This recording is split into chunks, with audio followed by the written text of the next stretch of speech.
What's up, beautiful people? We are here to talk about the new moon at 22 degrees of Aries. This is really the first lunation cycle of this new astrological year, which is very significant because this is really the start and these brand new beginnings going on. There are this is like extreme beneficial energy mixed with extremely difficult energy. Okay, now, in my opinion, from what I see, there are more positives than negatives here, but this will bring up issues from the past or issues that you're dealing with that really have to be confronted. You're not confronted. Well, Pluto square to Venus and the new moon is definitely confrontation with the self. It's confrontation with spirit. It's looking at the deep subconscious things that have been running our life that we haven't acknowledged or don't want to acknowledge, try to procrastinate with and whatnot. So, we must set intentions. We must take our time to really feel into these deep wounds and acknowledge what's trying to teach us. And we also just had Mercury conjunct Chiron just a few days ago.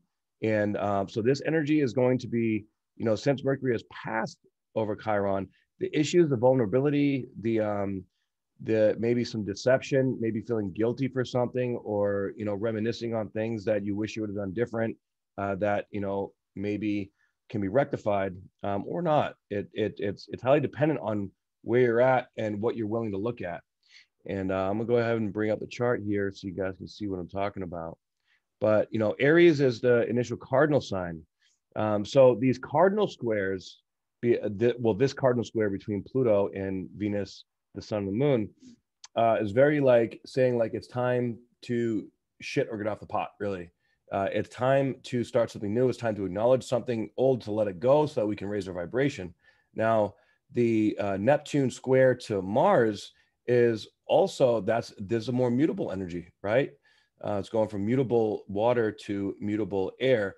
So this is a conflict between our higher self and our ego, what our desires out here in the material world are, and what is in alignment with the collective consciousness. And this is based on how we're going out into the world, how we want to be seen, how we want our legacy to be, right? But then we have Jupiter that is sextile over to Venus and the sun and the moon, and trine over to Mars, which is incredibly beneficial. But this also makes things big, right? So really what I'm seeing here is there's almost like a bipolar energy, because there's extreme positivity and there's also extreme difficulty coming up. But with that extreme positivity, we can take that and use it to our advantage to grow, to maneuver through and navigate these difficult feelings and expressions to work forward. We also have Saturn here that is trine over the north node and sextile the south node. And not to mention too, we have Pluto that is semi-sextile, semi-square to the south node and sesquiquadrate to the north node, which is, look again, Pluto is bringing stuff up to look at our destiny, our foundation of where we want to go and what we want to manifest and create.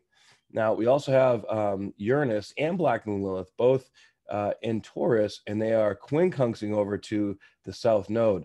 Now, with that quincunx and the growth potential, especially with the Saturn and Uranus square, this is the foundation of the growth process that we're going through this year. And the quincunx is like this feeling like, I don't know what I have to let go of, but I know I have to let go of something. And with that unknowing feeling, we have to learn to accept that feeling and let it be okay. Now, with Mars now in the third decan of Gemini, it's already passed over the north node, and it wants to learn, it wants to grow, it wants to make things happen, it wants to process. But with this stellium here, with Chiron, Mercury, Moon, Sun, and Venus, all in Aries, this is very like impulsive, very action, like do first, ask later, or jump into, taking action on something that we want, but not really having all the details figured out, not really knowing exactly what it is that we want to maybe create or do. But let's face it, we have to move forward with this, right? So this is all about shifting our mindset, shifting our perspective, shifting our willingness to move through certain areas and aspects of our lives. Now, I want to read the inside degrees here about the energetics of this particular new moon, because it is very strong, and it's also conjunct Eris, which is sort of like another rebellious, I'd say in between Uranus and Black Moon Lilith kind of energy. It's this, you know, divine feminine, sort of pissed off, wanting a revolution, wanting things to change. So there's this aggression that's coming out in their energy as well, which is very powerful. But Inside Degree says it's puppets coming alive at night. It's interesting. The inner worlds can be just as animated, as fully fleshed out, as vivid and vibrant as any outer world could ever hope to match. There are vast kingdoms to explore on the inner. It is all a matter of motivation. If you seek for inward substantiation, you will get it to infinity and beyond. Here you get what you ask for. Everything snowballs. It tests you mightily, and that everything inside comes out. A wish like magic becomes embodied. Being so fertile and ingenious is one of the most demanding possible arenas to put yourself in. Most difficult of all is that if you fear or dread, resist or deny, these two have full power to play themselves out all the way. The inner life becomes the place where everything's happening and where you must cultivate your highest and your best, or else be treated to the validation and proof of whatever you put in there coming out again, amplified, magnified, completely full on. So this tells me that there are these two sides, you know, like two personalities, two fundamental personalities that are sort of could be at war with each other. And we all have that inner war to a certain extent going on. And this is whatever you put your energy in, you're going to get. Okay. Things are manifesting in its full embodiment. And this is about exploring the inner world and really seeing what you want to manifest, who you want to be. This is showing us that we have full control of ourselves. We have full control and understanding of our emotions and our energy, but we have to be willing to look at these emotions, and these emotions are painful with all the Pluto aspects. It's deep. It's scary. It's the stuff that it's the demons at night that we don't want to face. It's when you're a little kid and you're afraid of the boogeyman.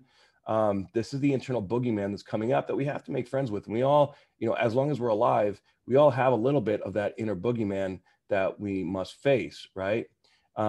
It's so fertile and ingenious. It's one of the most demanding possible arenas to put yourself in. This is really doing the inner work. So this weekend and during this new moon, it is so important to do the inner work, to sit with whatever it is that you're feeling. Most difficult of all is that if you fear or dread, resist or deny, these two have powerful to play themselves out in all the way. So everything that you fear, everything that you resistance is huge, because what you resist persists, right?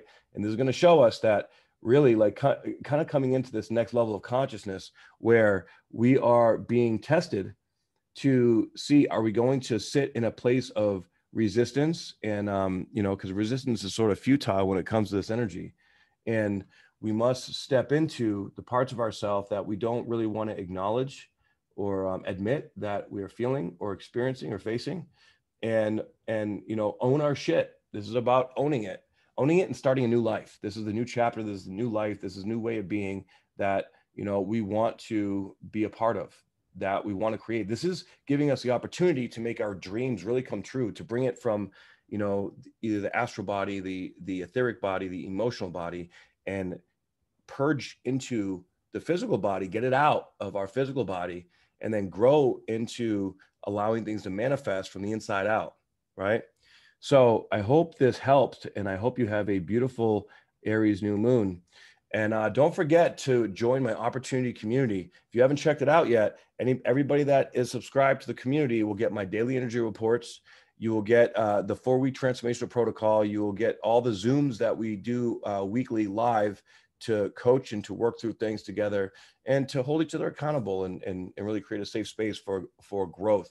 And everyone in the community gets 30% off of all my services. Okay. So also, if you'd like a reading from me or coaching or combo or microscopy, go to my website, spiritualbodybuilder.com. Let me know, check it out, download my free ebook as well, Decrypting the Language of the Human Body. And I'll see y'all on the next report. Aho.